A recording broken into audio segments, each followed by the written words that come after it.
The evidence shows clearly that this mob was provoked over many months by Donald J. Trump. And if you look at the evidence, his purposeful conduct, you'll see that the attack was foreseeable and preventable. I'll start by discussing President Trump's actions leading up to the election, when he set up his big lie. Beginning in the spring of 2020, President Trump began to fall behind in the polls. And by July, President Trump had reached a new low. He was running 15 points behind his opponent. And he was scared. He began to believe that he could legitimately lose the election. And so he did something entirely unprecedented in the history of our nation. He refused to commit to a peaceful transition of power. Here's what he said. Can you give a direct answer? You will accept the election? I have to see. Look, I have to see. No, I'm not going to just say yes. I'm not going to say no. Do you commit to making sure that there's a peaceful transfer of power? We want to get rid of the ballots, and we'll have a very peaceful. There won't be a transfer, frankly. There'll be a continuation. Senators, the President of the United States said, quote, "There won't be a transition of power. There'll be a continuation." President Trump was given every opportunity to tell his supporters, yes, if I lose, I will peacefully transfer power to the next president. Instead, he told his supporters the only way he could lose the election is if it was stolen. In tweet after tweet, he made sweeping allegations about election fraud that couldn't possibly be true. But that was the point. He didn't care if the claims were true. He wanted to make sure that his supporters were angry, like the election was being ripped away from them. On May 24th, 6 months before the election, he tweeted, "It will be the greatest rigged election in history."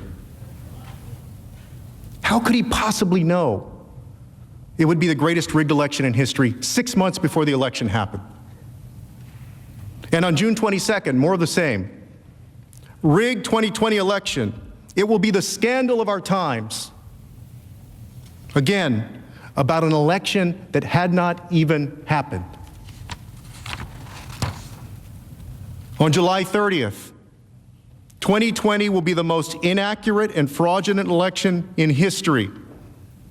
Again, just big words with nothing to prove them.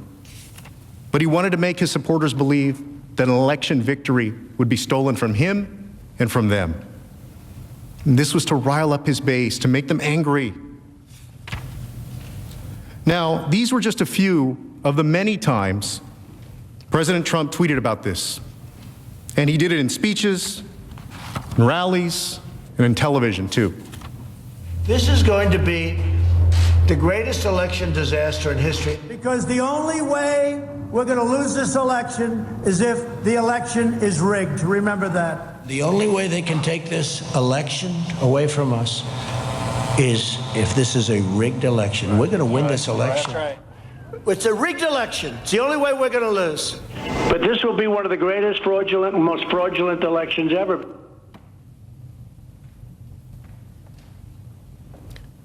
This is clearly a man who refuses to accept the possibility or the reality in our democracy of losing an election. And there are dozens more tweets and speeches of Donald Trump spreading his lie, but you get the point. His supporters got the point as well. They firmly believed that if he lost, it was because the election was rigged. Will you accept the result if Joe Biden wins? No. Under any circumstance? No. Why is that? Because it's lies and deceit and corruption. Do you think that if we get to election night or in the following days, if Biden winds up somehow becoming the winner. Do you think it's rigged? Oh, yes. Very much so. Election night, yes. Days after. If it shows up that Joe Biden won, yes. In your opinion, would that be the only way that Trump could lose, that it'd be a rigged election? Is that the only way Joe Biden can win? Absolutely. I agree with that. Because there's no way in heck our president's going to lose. But yes, it would be a rigged election. There was some type of cheating went on, what have you. And I firmly believe that. Now, all of us in this room have run for election, and it's no fun to lose. I'm a Texas Democrat. We've lost a few elections over the years. But can you imagine telling your supporters that the only way you could possibly lose is if an American election was rigged and stolen from you? And ask yourself whether you've ever seen anyone at any level of government make the same claim about their own election. But that's exactly what President Trump did. He truly made his base believe that the only way he could lose was if the election was rigged. And senators, all of us know and all of us understand how dangerous that is for our country.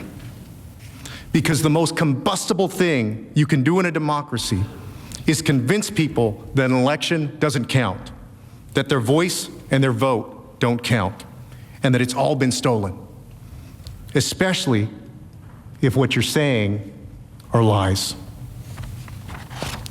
Let us turn now to the election. As you know, the results were not fully reported on election night, which is not unusual in our nation's history. But by November 7th, major news networks, including Fox News, reported that once the remaining votes were counted, Joe Biden would be the likely victor. So President Trump began urging his supporters to stop the count. I would imagine that if we went around this room, there are folks sitting here that started down on election night and ended up coming back up and winning their races. Perhaps that's why some of you are seated in this room today. But imagine if you were behind and the results start coming in, and as you started pulling ahead, your opponent said, "That's not fair. Stop the count while I'm still ahead." That's what Donald Trump did. But that's not how America works. Here, every vote counts. You don't just stop counting when one person is ahead. We count every vote. And let's be clear. President Trump knew that you can't just stop counting votes, but he wanted to inflame his base. There was a purpose behind this, to truly make them believe that counting votes would result in a stolen, rigged election. He said at 12:49 a.m. on election night, quote, "They're trying to steal the election. We will never let them do it." A little over an hour later, at roughly 2:30 in the morning, before all the votes were even close to being counted, he goes even further and actually declares victory. Take a look. This is a fraud on the American public. This is an embarrassment to our country. We were getting ready to win this election. Frankly, we did win this election. Frankly, we did win.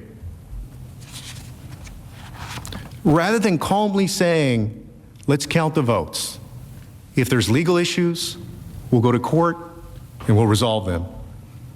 Instead, he told his supporters that he actually won the election and the whole thing was a fraud. He said that on November 4th, and he has never recounted that statement since. Despite President Trump's pressure at the time, election officials around the country continued to carry out their duties. And as votes were counted and his loss became more certain, he riled up his base further. Take a look at these tweets. On November 5th, he tweeted in all capital letters, as if shouting commands, quote, "Stop the count, stop the fraud." Senators, this is dangerous. I also want you to remember these tweets for another reason. Because that's what it looks like when Donald Trump wants people to stop doing something. And bear in mind, this is not the president saying to his supporters that somebody stole your cup of coffee. This is the commander-in-chief telling his supporters, your election is being stolen and you must stop the counting of American votes. And it worked. His words became their actions. His commands led to their actions. Take a look at this. The same day as those tweets,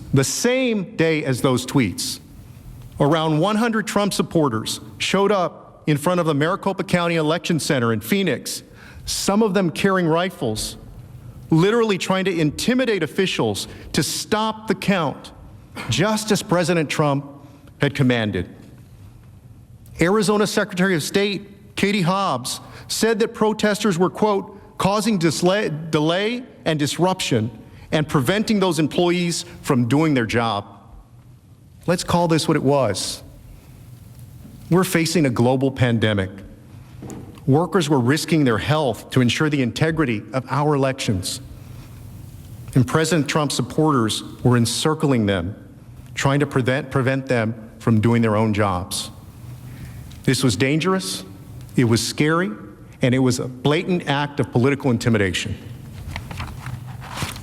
In Philadelphia, that same day, police investigated an alleged plot to attack the city's Pennsylvania Convention Center, where votes were being counted. Police took at least one man into custody who was carrying a weapon. And this happened all over, in Atlanta, in Detroit, and in Milwaukee. His supporters used armed force to try to disrupt lawful counting of votes because they bought into Trump's big lie that the election was stolen from them.